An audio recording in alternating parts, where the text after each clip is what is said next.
김도영님, 예, 예, 오랜만에 보는데요. 예, 예. 일단 오랜만입니다. 자기 소개 좀 해주세요. 예, 안녕하십니까. 저는 경남 창원 북면에 사는 69년생 김도형이라고 합니다. 네, 그 창원에도 피해자가 꽤 계신 걸로 알고 있는데요. 예, 오늘 같이 오기로 했었는데 못 오신 분들 있죠. 예. 그분들이 왜 못 왔는지에 대해서 조금 얘기 좀 해주실래요?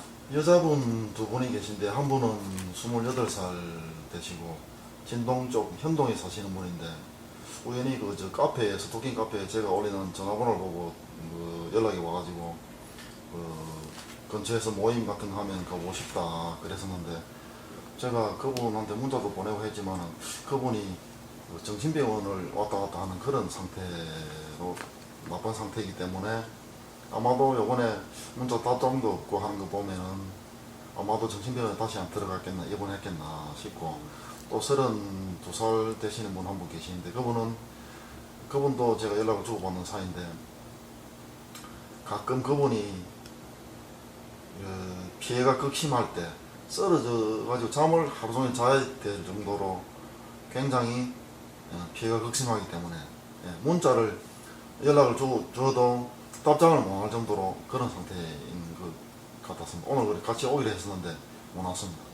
아, 통화를 하셨었군요. 예, 예. 그러면은 지금까지 김도영님께서 지금 피해의 어떤 그 가해 형태를 봤을 때 예. 그 시골집이잖아요. 예. 시골집인데 그 아랫집과 관계된 것을 많이 말씀하셨어요. 거기에 대해서 좀 얘기 좀 해보시겠어요? 그래서 제가 북면 아래 하자 하천이라는 그 마을에 김영김 씨 일가들이 사는 동네에서 제일 집에 살거든요. 사는데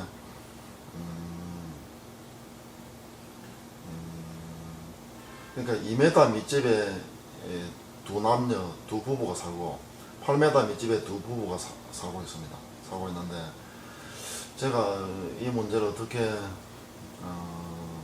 설명을 해야 되냐면은 그러니까 제가 2004년 5년쯤에 방범 지역 우리 지역에 방범 활동을 하다가 빠지면서 우리 그 친구한테 좀 입이 가벼운 친구한테 농담 삼아 사람 하나 죽여서 파묻어 놨다라는 그런 농담을 한번 한 적이 있는데 차후에 그 친구한테 가서 물어보니까 어떤 경찰이 와서 물어보더라 그런 얘기를 하더라고요. 그래서 어느 순간부터 뭔가 자꾸 내를 감시하고 있다는 그런 느낌 때문에 느낌이 들어가지고 8m 밑집에 있는 어떤 이름을 실명을 거론하면 안 되죠. 글쎄. 가운데 이름을 살짝 바꾸면 안 될까? 그렇게 해도 돼요. 전사도 씨한테 찾아가가지고 자꾸 누가 내를 따라다니는 것 같습니다.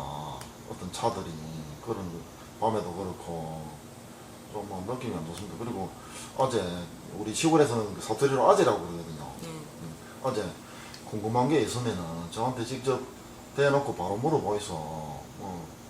그렇게 이야기를 또 말씀드리니까 누가 니한테 직접 와서 이렇게 물어보는 사람만 없으면은 안 괜찮나 그런 얘기를 하더라고요. 직접 물어보는 사람이 없는데 뭐 괜찮지 제발, 않나? 제발 저릴 필요는 없다. 그런 뜻인 것 같아요. 그러면 아까 뭐 내가 사람 하나 죽여갖고 파묻어 놨다라고 얘기하는 거, 그 김동형님이 장난 삼아 했다라고 했는데 그거 혹시 마인드 컨트롤 돼서 정보를 받았다고 생각하나요? 나의 입을 빌려서 그들이 얘기하는 식으로 했다라고 생각하나요? 그래 어느 순간부터 내가 왜 밑에 집에 그 전 사도시를 찾아서 그런 얘기를 했냐면 어느 순간부터 2m 전 사도시 집 앞쪽에 있는 집인데 2m 밑집인데 2m 밑집의 여자가 어느 순간부터 내가 집에서 내 혼자 있을 때 이렇게 뭐 컴퓨터를 본다든가 그러면 주방에 밥 먹으러 들어갈 때 주방에 밥 먹으러 가는 갑다 사투리로 그렇게 표현을 하길래 나는 뭔가 수사가 들어왔거나 그런 거 몰카라든가 투시기 같은 거 그런 걸 보고 내 행동을 어떻게 정확하게 보고 저렇게 말대꾸를 할까 그렇게 의심을 하기 시작했고 뭐 어떤 수사가 들어갔나 보다 싶어가지고 밤에 거실에서 거실에 TV가 있거든요. TV 채널을 딱 돌리면서 밑에 집에 창문 불빛 밤에 바뀌는 걸 보니까 우리 집 거실 텔레비 화면을 돌릴 때하고 밑에 집에 창문 불빛 그 바뀌는 그게 똑같이 바뀌더라고요. 그러니까 내가 내 짐작이지만은 지금 그 사람들 어떤 기술이 있어가지고 내가 보는 TV 채널하고 자기 집 TV 채널하고 동시에 내가 리모컨을 눌렀을 때 바뀌게 만들어 놓지는 않았을 거다. 아마도 네. 아마도 경찰이나 어떤 기술자들이 어떤 그런 내를 감시할 수 있는 어떤 프로그램 같은 그런 걸 설치라든가 그런 거 조작을 안 해줬겠나 그렇게만 생각하고 있었거든요. 네네. 근데 그게 내가 뭐 인터넷 한 번은 이런 일이 있었습니다. 인터넷으로 내가 좀 영화를 좋아하는 편인데 그 일본 잔혹 영화 제목이 아직도 생각납니다. 혈육의 꽃이라는 영화를 한번 보고 한 달인가 두 달 뒤에 또 그게 보고 싶어가지고 혈육의 꽃이라는 그 영화를 잔혹 영화인데 그걸 또 보고 있으니까 밑에 집 2m 밑집 여자 외에 어떤 여자가 이거 저번에 본 거 아이가 인터넷으로 내가 내 방에서 보고 있으니까 이거 저번에 본 거 아이가 그러면서 이제 지겹다 그렇게 얘기를 하더라고요. 아. 그래서 내가 보는 인터넷도 밑에 집에서 똑같이 보고 있구나. 차 위에 보니까 노트북도 있고 나이 많은 사람들이지만 인터넷도 다 할 줄 알고 그런 사람들이었어요. 아, 그 사람들 얼굴은 알고 있나요? 이제 지겹다라고 한 그 여자는 밑에 집 여자 2m 밑집 여자의 지인이겠죠. 지인. 얼굴은 모르겠어요. 얼굴은 모르겠어요. 네. 우리 피해자들이 보면은 주변인들이 컨트롤돼서 혹시 그 사람들이 범인 아니나 이런 생각 대다수가 한때 했었는데 예. 그런 경우라고 생각하지 않으세요? 원격으로 지금의 위성 기술은 방안을 훤히 들여다보잖아요. 그리고 그 사람들이 지금 국정원에서 하는 프로그램 같은 경우에도 내가 뭘 보는지 실시간으로 그 정보를 다 빼서 보고 있잖아요. 혹은 지금 마인드 컨트롤 기술은 어때요?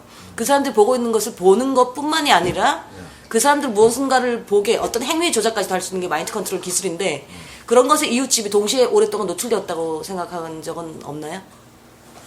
그런 것까지는 자세하게 모르겠고 그래서 이제 그런 그 밑에 집 여자가 내 사생활을 이렇게 어떻게 보나 싶어가지고 뭐 몰카 탐지기 같은 것도 사서 서울 올라가가지고 세공상가라는 데 가서 몰카 탐지기라든가 그럼 인터넷으로 뭐 돈을 꽤 들였습니다. 한 300만 원치 샀나 뭐 여러 가지.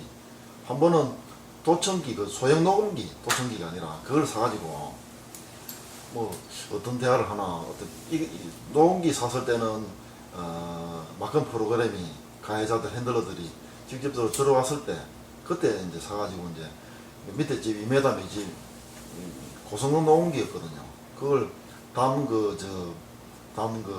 담에다가 담 울타리에다 갖다 놓으려고 하니까 밑에 집 여자가 뭐 갖다 놓노? 라고 할 정도로 노골적으로 그런 일도 있었고 그런 그 밑에 집 여자 밑에 집 2m 밑집에서 내 사생활을 보는 그런 염탐질이라고 저는 생각하거든요. 좋은 말로는 스토킹이고 지금 김도영님 지금 피해받은 지 3년 됐다가 지금 2년 동안 또 괜찮았다가 다시 얼마 전에 낚인 거죠? 그러니까 잠재되어 있다가 이 사람을 다시 피해자로 낚은 거잖아요. 그리고 나서 2주 전부터 좀 괜찮았다고 했나요, 지금? 지금 괜찮은 상황이죠. 어떤 뭐 음성도 안 들리고 아무것도 안 보이고 또 육체적으로 편한 상황이죠. 오래된 사람의 견해로서는 저는 오래됐잖아요. 오래된 사람으로서 봤을 때 같이 움직여지는 2m 집 아래에 있는 사람이 같이 움직여지는 나의 뇌파의 어떤 프로그램 상황을 읽어대면서 대응할 수 있는 거는 그들의 아주 기본적인 기술인데 저는 그렇게 생각하거든요. 근데 2m 집 아래에 있는 그 집이 아직도 의심스러우세요? 내가 워낙 그동안 보고 들은 게 많아가지고 그래 그런 스토킹하는 말을 내 사생활을 스토킹하는 말을 어떻게 저렇게 하나 투시기로 보나 정확하게. 그래서 인터넷으로 몰카라든가 투시기 이런 걸 검색하다 보니까 투시기가 장비가 굉장히 크지만은 군대에서 사용하는 투시기 제이버 800이라는 투시기가 있기는 있대요. 그게 그 전투 무기 쪽인데 테러 진압용 그 투시기인데 실제로 있긴 했는데 그게 어떤 역할을 하냐면은 벽을 투시해서 볼 수도 있고 테러리스트한테 직접적으로 전파를 공격해가지고 완전히 그렇게 뭐 히스테리 상태 아니면은 그로키 상태로 만들 정도로 전파를 쏘아가지고 그런 공식적인 그 제이버 800이라는 그런 투시기도 있는데 그런 것 가지고 내 신체를 괴롭혔다고 생각하진 않아요. 않고 그 한 밑에 집 여자에서 독일한 말들 그런 말이 한 2년 정도 있었는데 한 1년 정도 있었다. 1년 좀 더 지나게 있었다고 보는데 그 안에 내가 8m 밑집에 아까 말씀드렸듯이 그 아재 찾아가가지고 나한테 궁금한 게 있으면 바로 물어보이소. 사람적인 일 없다. 쪽인 일 없다. 그렇게 이야기하려고 했는데 그런 과정들 중에서 내가 어떤 인터넷 보면서 인터넷을 이렇게 내가 보는 인터넷을 보고 있길래 내가 욕으로 인터넷 검색창에 욕을 했습니다. 욕 쓰면 안 되죠 지금? 욕했어요. 됩니까? 어이 야 씨발년아 니 한번 어떻게 하고 싶다. 너 자식 새끼 어떻게 한번 어떻게 만들어 버리고 싶다. 다 죽여버리고 싶다. 그렇게 인터넷 검색창에다가 쓰면은 화가 나는지 모르겠는데 몸을 아프게 하고 내장이 부글부글 거릴 정도로 녹아내릴 정도로 완전히 부글부글거리면서 배가 아프게 만들고 또 어떨 때는 그때 당시에 이제 인터넷 검색을 그렇게 몰카나 투시기 같은 걸 검색하다가 마커니드 컨트롤이라는 거에 대해서 알게 됐는데 그래 뭐 쿠킹 호일 같은 것도 머리에 써보니까 그거 가지고는 막지는 못하겠더라고요. 그리고 어떤 일이 있었냐면은 내가 밑에 집 그 아재 8m 밑집 아재 찾아가서 그런 이야기를 하고 난 뒤에 이틀 뒤인가 당시 그 산 하나 넘으면은 북면 파출소가 있거든요. 북면 파출소 소장 실명 쓰면 안 되죠. 파출소장이요? 예, 북면 파출소 소장. 얘기도 상관없을 거예요. 공무원이니까. 네. 소장이니까. 지금은 은퇴했을지도 모르겠지만은 소장인데 정희주 씨라고 내가 방범 활동을 하면서 알던 사람이거든요. 목소리도 정확하게 기억을 하고 그 사람이 밑에 집 2m 밑집에서 목소리가 들리기 어떤 목소리가 들렸냐면은 요거는 모르겠고라고 들리더라고요. 용어는 모르겠고. 이거는 요건 모르겠고. 네, 요건 모르겠고 그렇게 들리길래 그때 당시에는 짐작을 못했는데 지금 짐작해보면은 내가 그 생각하던 그 기억이라든가 추억 그런 장면도 있었던 일들 그런 거를 해석을 한다든가 내가 만약에 어떤 범죄를 저지른 장면을 그 해석을 하면은 그걸 녹화해놨다가 보고 있다 24시간 녹화를 해놨다가 어떤 중요 장면만 빨리 돌리기 대감기 이런 것도 될 것 같고 그 정도 지금은 느낌을 받았거든요. 그때 당시에는 그냥 뭐 단순하게 그냥 뭐 몰카나 투시기 아니면은 복제폰 가지고 내가 뭐 문자 주고 받고 뭐 범죄 행위를 저지르나 어떤 통화를 할 때 어떤 범죄를 저지르나 안 저지르나 그런 거 감시하나 그래 싶었거든요. 그래서 내가 국면 지시에다가 바로 전화를 해가지고 방범대였기 때문에 그 경찰들을 많이 알고 있었겠네요. 조금 알죠. 그래서 국면 파출소에다 전화를 해가지고 정희수 씨 국면에 파출소장으로 왔다는데 전화번호 좀 알 수 있습니까? 그래가지고 전화번호 물어가지고 바로 2m 밑집에 와 있는 정희주 파출소장한테 전화를 했거든요. 분명히 그 밑에 집에 와 있었어요. 목소리가. 요거는 모르겠고라고 했고 그래서 내가 전화를 해가지고 우리 집에도 한번 올라와 주실랍니까? 하니까 어디 멀리 여행을 가 있어서 못 올라온다. 그러면서 어떤 뭐 밀실에서 전화를 하는 건지 울리는 소리 그런 게 들리더라고요. 그러면은 그런 걸로 미뤄봤을 때 그 전화 통화를 했을 때 그 뭐 울리는 소리가 들렸을 정도로 밀실에서 받는 것 같다라고 했을 때 그 사람이 숨어서 받는 것 같은 느낌. 자기 찔리니까. 근데 그거는 바꿔서 역으로 생각하면 김도영님께서 과도하게 아랫집 여자를 의심한다거나 그쪽에서 그런 목소리가 들리게 가해자들이 충분히 그런 트릭을 쓸 수 있는 기술이 있거든요. 그런 것들을 끊임없이 그 집착하게 만드는 프로그램에 갇혀 있었던 거 아닐까요? 제가 봤을 때 이거는 가까이의 가해자들이 자신의 모습을 드러내지 않아요. 이건 원격이거든요. 원격으로 하고 있기 때문에 충분히 그 사람들 주변에 있는 사람들을 동시에 컨트롤할 수 있어요. 그래서 우리가 고립되는 거고 또 주변에 있는 사람은 우리들에게 그 과도한 프로그래밍에 대해서 우리들에게 심한 욕을 한다거나 나쁜 사람 취급한다거나 비하한다거나 이렇게 할 수밖에 없는 에너지장을 알고 있기 때문에 우리들이 또 노예화 될 수밖에 없었던, 제가 그런 걸 굉장히 많이 겪었는데, 그래서 근데, 주변인들을 절대 의심하지 않거든요. 그들도 근데 제가 피해 노출된 사람들. 근데 제가 이제 그 정의주 파출소장 요거는 모르겠고라고 뭔가를 같이 밑에 집 여자하고 보면서 네. 노트북이나 그래 뭔가를 보면서 꼭 이야기하듯이 그렇게 하고 간 그 다음날 그 다음날인가 내가 부산에 그 피해자 양영삼 씨를 인터넷으로 이렇게 검색하다가 알게 돼가지고 만나러 갔다가 정의주 소장이 그날 내 출발해가지고 부산에 어떤 역 근처인가 거기 찜질방 3층인가 4층인가 돼 있거든요.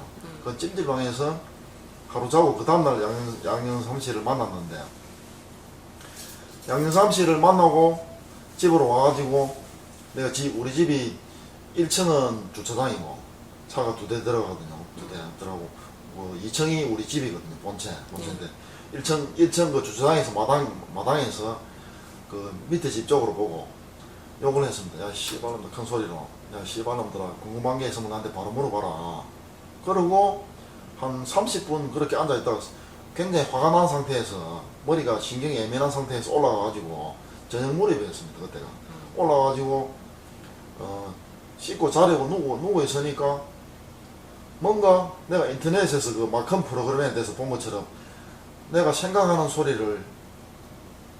단어, 내가 모든 생각하는 이 머리에서 일어난 생각을 다 보고 있다 하는 그런 느낌 때문에 내가 또 그걸 방어하려면은 밥솥이라든가 뭐 그런 걸 덮었으면은 쇠라든가 이런 걸 덮었으면 좀 낫다 그래서 덮어서 밥솥을 덮어쓰고 있어도 뭔가 밑에 집에서 어떤 뭐 내가 생각하는 거에 반응을 하는 그런 소리가 들리길래 밥솥을 벗고 방을 나가가지고 집 그 올라온 계단에서 앉아 있으니까 그때부터 내가 난생 처음이었습니다. 그런 경험은. 내가 생각하는 소리가, 내가 생각하는 모든 단어가 2m 밑집에서 남자 도우미 목소리, 컴퓨터 목소리 같은 그런, 그리고 8m 밑집에서 여자 도우미 목소리 두 개가 동시에 크게 들리는 거예요. 내가 생각하는 소리가. 근데 보통 사람들이 대화하듯이 이렇게 어떤 리듬, 박자 이런 게 있는 게 아니라 내가 생각하는 단어가 이 한국말이 또박또박 이런 식으로 남자 2m 밑집에 남자 도우미 컴퓨터 뭐 어떤 뭐 소리 같은 거 들리고 여자 도우미 목소리는 8m 밑집에서 들리고 그런 게 난생 처음이었습니다. 그래서 그렇게 내가 속으로 생각을 하고 뭐 지금 생각 안 납니다. 어떤 생각을 했는지 그때 아마도 욕이라든가 어떤 뭐 주제가 산으로 올라가니 뭐 그러면서 이렇게 뭐 비아냥거리고 나도 내 속으로는 대응을 해보려고 생각으로 죄진 건 없지만은 물론 사람 중에서 파묻어 놓은 일이 없지만은 그리고 대응을 해보려고 그리고 있으니까 계속 생각만 익히는 것 같아서 들어가서 그러니까 내가 생각하고 있는 거에 대해서 아랫집에 양쪽에 있는 도우미 형태의 사람들이 다 읽고 있더라. 예. 그래서 음성을 내고 있더라. 사람이 말을 하면서 사람 목소리였지만 그러니까 사람 목소리였지만 사람이 아니었죠. 사람이 아니었다고. 기술에 의한 그 기술에 의한 거죠. 그게 인공지능 프로그램에 그런 기술력이 들어가 있다고 생각하세요? 그때 그런 경험은 처음이었지만 아마도 그런 것 같습니다. 지금 생각 유추해 보면 지금 유추해 보니까 인공지능 프로그램에 그런 기술력이 있다라는 얘기죠. 예. 일반인들이 생각하기에 인공지능 프로그램이 굉장히 좋은 걸로 알고 있어요. 예. 거기에 대해서 우리들이 반박할 게 되게 많잖아요. 반박이라기보단 제대로 압시다라는 게 있고 좋은 게 있고 나쁜 게 있을 텐데요. 인공지능은 우리가 직접 사용하는 기기에서 내가 직접 작동해서 나와 호환하는 건데 내가 원하는 점이 이루어지는 것이 인공지능일 텐데 예를 들어 갖고 쉽게 얘기하자면 컴퓨터 같은 경우에도 우리가 그 원하는 것이 접속돼야지 그렇지 않으면 해킹이라든가 여러 가지 크래커들의 기술력에 우리가 침해당하는 경우도 굉장히 많은데요. 그래서 컴퓨터 사용하기 원활하지 않았는데 지금 조금 완화됐었죠. 3년 전부터. 근데 이 인공지능 프로그램에서 피해자들이 주야장창 이들이 프로그램 하는 거에 저당 잡혀 있잖아요. 뇌가 저당 잡혀 있잖아요. 잠시만 그 대화를 끊어 죄송한데 무슨 그런 죄송한데 그런 상황이 있기 전에 또 어떤 상황이 있었는데 그때 당시에 제가 우리 지역에서 자란 우리 중학교 한 해 후배지만 애인이 있었거든요. 애인하고 마산 구암동에서 그 1톤 트럭에 우리 집에 1톤 트럭이 있는데 그 트럭에 수박을 팔려고 여름에 차에 실어가지고 마산 구암동에서 수박 장사를 하러 가는데 어떤 사람들을 봤냐면은 수박 장사 하러 가기 전에 며칠 전인가 우리 동네에 그 경찰 출신의 지금은 은퇴를 하셨지만 우리 경남 지역의 뭐 진주서장 아니면 굉장히 고위직만 거쳐가지고 지금 은퇴하신 분 계시거든요. 그분 부친 되시는 분이 돌아가셨을 때 몇 년 그때 당시 연도수는 기억이 안 나지만 돌아가셨을 때 내가 우리 집이 본인 집이 저희 집이라 했잖아요. 그 형님 집은 동네 중간점에 있는데 올라가는데 두 사람이 내가 올라가는 차를 보면서 웃고 있더라고요. 그 두 사람을 며칠 뒤에 그래 내 애인하고 수박 장사를 팔려고 수박 장사 하려고 마산 구암당에 가니까 한 사람은 과일 장사로 위장해 있었습니다. 한 사람은 고참점으로 돼 보이는 사람은 뻥튀기 장사 위장해 있었고 그러니까 그 자리가 마침 있길래 거기다 세우고 수박을 파는 와중에 저 사람 우리 동네에 그 형님 그 아버지 돌아가셨을 때 상났을 때 내가 올라갈 때 우리 집으로 올라갈 때 내 차를 보면서 웃고 있던 두 사람인데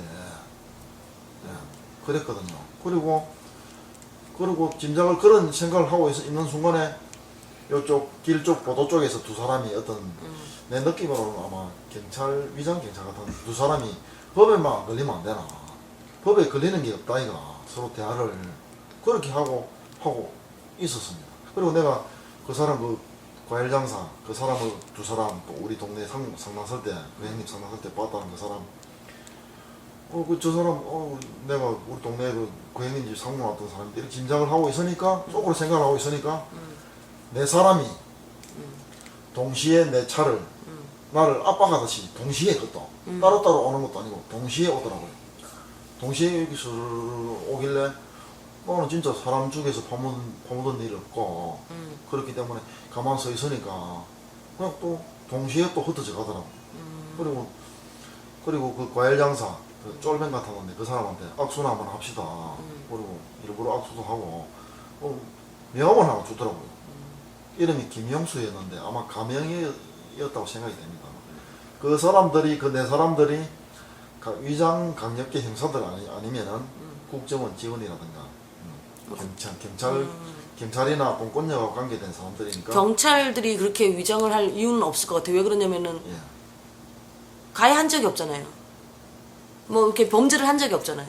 범죄를 한 적이 없지만은 그런 흘린 멘트 때문에 우리 바닥에 우리 지역에 소문이 다 났다고 봐야죠. 내 친구한테 그렇게 얘기를 했고 우리 그 내가 농담했던 그 친구한테 어떤 경찰이 와가지고 물어보더라. 내가 이런 말 하더냐 그러면서 그 정도면은 소문이 경찰기에 들어갔다는 얘기거든요.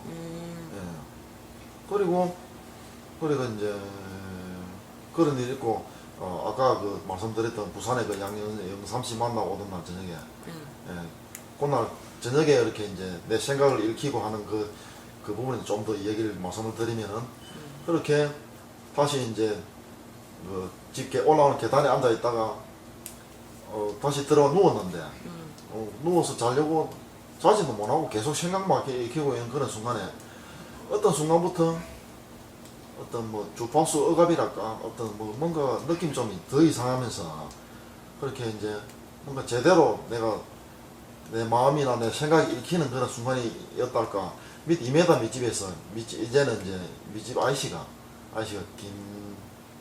이름을 본명을 쓰면 안 된다고 했죠.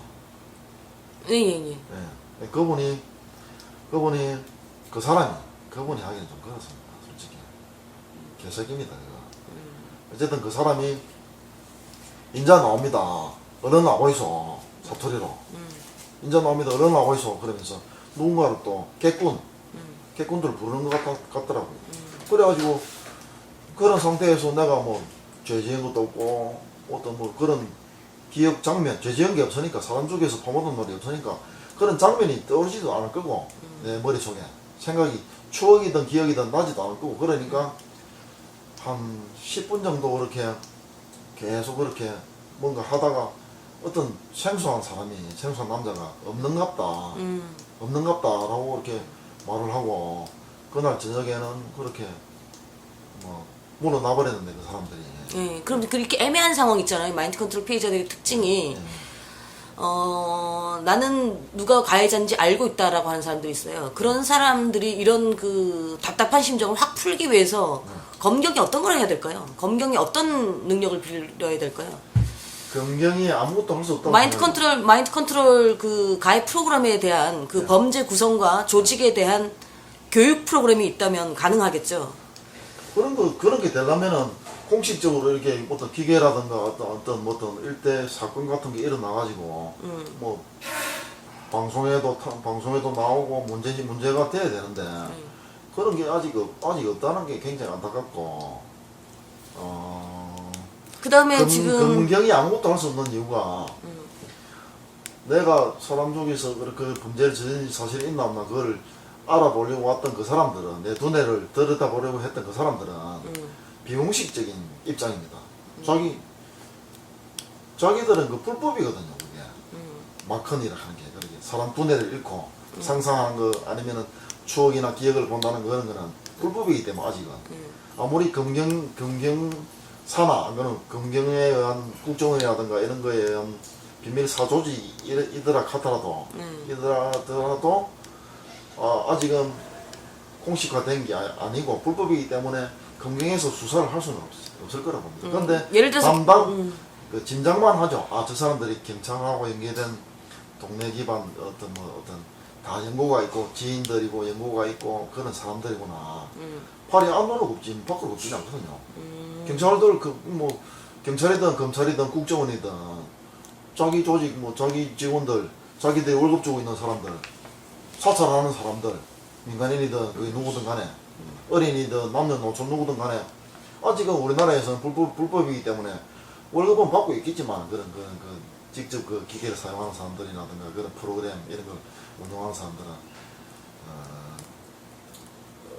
어떤 우리가 진짜 어려운데 어떤 기계를 잡거나 안 그러면 어떤 사건을 일으켜 가지고 어떤 그게 이슈가 돼 가지고 방송에서 매스미디어나 이런 게 이렇게 해가지고 집중적으로 대표적인 프로그램이 있지 않습니까? 그것이 하고 싶다라든가 이런 프로그램에서 이슈화 시킨다면은 그게 이제 국민들도 더 알 거고 그런데 아직 그렇게까지는 안 되는 것 같아요. 그러면은 지금 국정원 테러 방지법을 갖고 있잖아요. 네. 만약에 테러 방지법이 정권이 바뀌어서 폐기될지 안 될지는 모르겠지만 테러 방지법을 예를 들어서 저는 그게 폐기돼야 된다 생각하고 국정원 자체가 폐쇄돼야 된다고 생각하는 사람인데 지금 얘네가 지금 나한테 말을 걸고 있는데 테러 방지법에 대해서 도움이 만약에 된다면 그런 걸 어떻게 해결했으면 좋겠네요. 테러 방지법을 테러 방지법 국정원에 이런 상황을 의뢰했을 때 국정원이 어떤 내용을 해줄 것인가. 마인드 컨트롤 피해 방지 및 인권 회복위원회에 아까 양 영사님이 얘기했던 것처럼 현직 국정원 직원이라고 하면서 집도했다 그랬잖아요. 피해자 모임을. 그런 경우도 있고 그렇다면 만약에 국정원이 바뀐다라고 생각하면 그래서 내가 이제 고민을 해봤는데 지금 대통령이 누가 되든 대통령이 누가 되든 이게 미국이라든가 지금 러시아에서는 마인드 컨트롤 방지법이 제정이 되어 있는데